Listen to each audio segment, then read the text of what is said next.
What do you think this does for independent voters? Because this is an election that many are saying comes down to turnout, comes down to independent voters. They see now that Donald Trump is a convicted felon.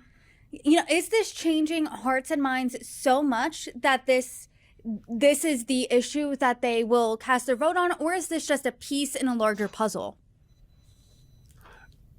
It's the latter. It's the piece in a larger puzzle.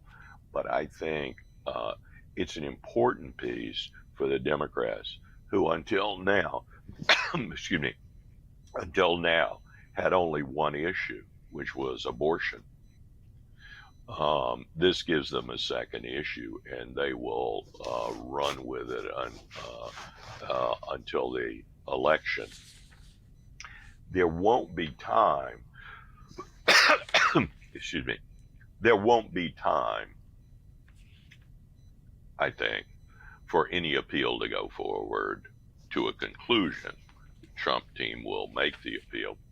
But I remember Harvey Weinstein's conviction on one of the trials that he was convicted of. He'll be in jail till he dies. But one of the convictions in New York was overturned by an appellate court in the last couple of months because the judge allowed in evidence that should never have been allowed into that trial.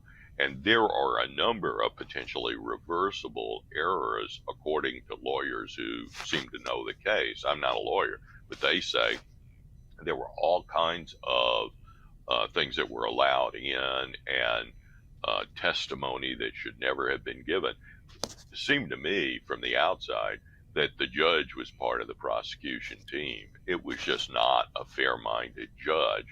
And that's particularly important in a venue like Manhattan, where over 90% of the people voted against Trump. He starts with a huge negative weight on his shoulders, and that weight was amplified by the fact that by two things. Final arguments didn't lead immediately to a sequestered jury that could have made a decision in 2 or 3 days, we now know. The judge gave them a week off so they could go home and talk to all their family. They were not supposed to, but how could they avoid it? They were not supposed to go on the internet. How could they avoid it? Or watch TV? How could they avoid it? That, in the environment of New York City, that really created a problem. The second thing is that New York has an unusual way of concluding trials. It lets the prosecution have the last word, so the defense can't rebut it. But the prosecution hid the ball for the entire trial about what the underlying crime was. Remember, the things that Trump was accused of were misdemeanors on which the statute of limitation had run out. It only becomes a crime if it can be tied to some underlying crime. But what was the crime? We still don't know.